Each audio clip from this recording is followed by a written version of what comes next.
English is simple. Yes, it is simple. If not, then we, the simple English classes, will make it simple for you. दुनिया के किसी भी भाषा में जब भी हम कुछ बोलते हैं तब हम किसी न किसी के बारे में बात करते हैं और वह क्या करता है यह भी बताते हैं। मतलब कोई क्या कर रहा है यह बताते हैं या फिर यह पूछते हैं। Every language all over the world has its own group of words to denote things and actions.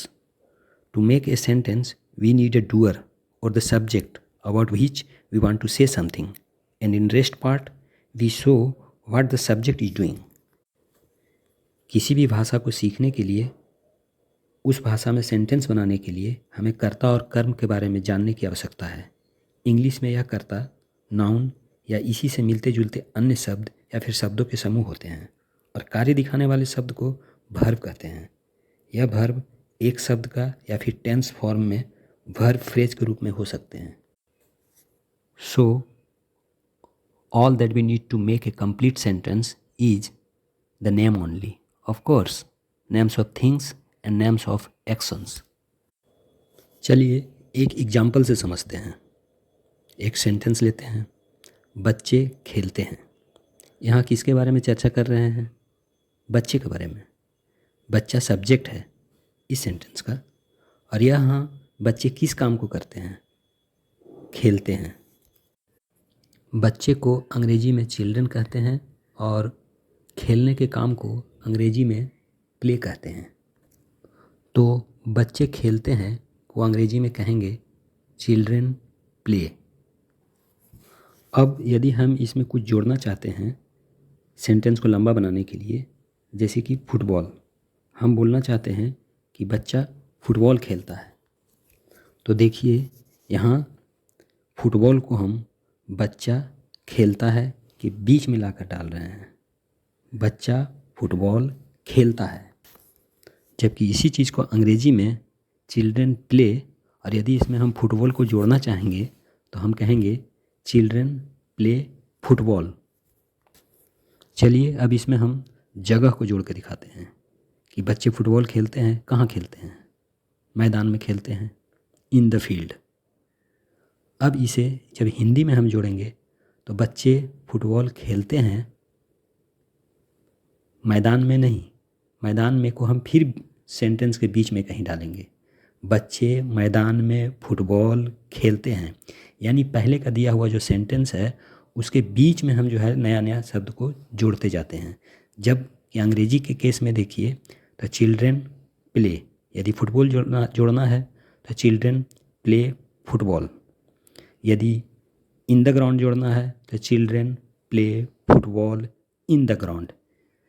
जैसे जैसे हम सेंटेंस को बड़ा बनाते जाते हैं, अंग्रेजी में हम देखते हैं कि शब्द को पीछे में जोड़ते जाते हैं, इसीलिए अंग्रेजी सिंपल है। यदि हम चिल्ड्रन को और ज़्यादा स्पेसिफाई करना चाहते हैं तो एडजेक्टिव जोड़ते हैं, जैसे अ small children play football in the field. Who play football? A small children. अब सब्जेक्ट अ स्मॉल चिल्ड्रन है। यदि और ज़्यादा डिस्क्राइब करना चाहते हैं तो very a small children play football in the field. और भी ज़्यादा, very a small children bearing white colour T shirt play football in the field. यहाँ सब्जेक्ट क्या है?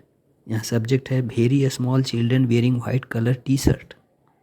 अगर और भी ज़्यादा स्पेसिफाई करना चाहें तो हम कह सकते हैं very a small children bearing white colour T shirts who live in our colony play football in the field.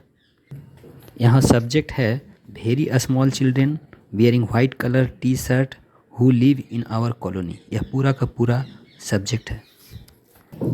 उसी तरह से यहाँ जो एक्शन वर्ड प्ले है इसे हम कई तरह से मॉडिफाई कर सकते हैं। जैसे प्ले के जगह is playing, was playing, have played, has been playing, should have been playing, ये सब हो रह सकता है।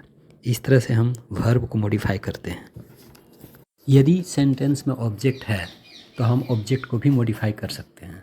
जैसे यहाँ फुटबॉल है, हम कह सकते हैं a small football, big football, A very big football. A very big football which was purchased yesterday.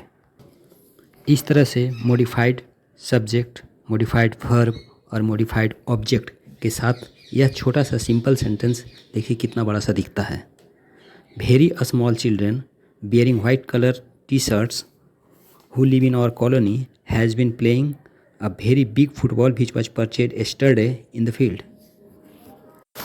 इस तरह हमें बड़े सेंटेंस को पढ़ने और समझने के लिए नाउन के साथ साथ नाउन फ्रेज, वर्ब के साथ वर्ब फ्रेज की भी जानकारी होना ज़रूरी है। In next class we will discuss the noun phrase. Noun phrase जो किसी सेंटेंस में सब्जेक्ट या ऑब्जेक्ट के रूप में इस्तेमाल किया जाता है।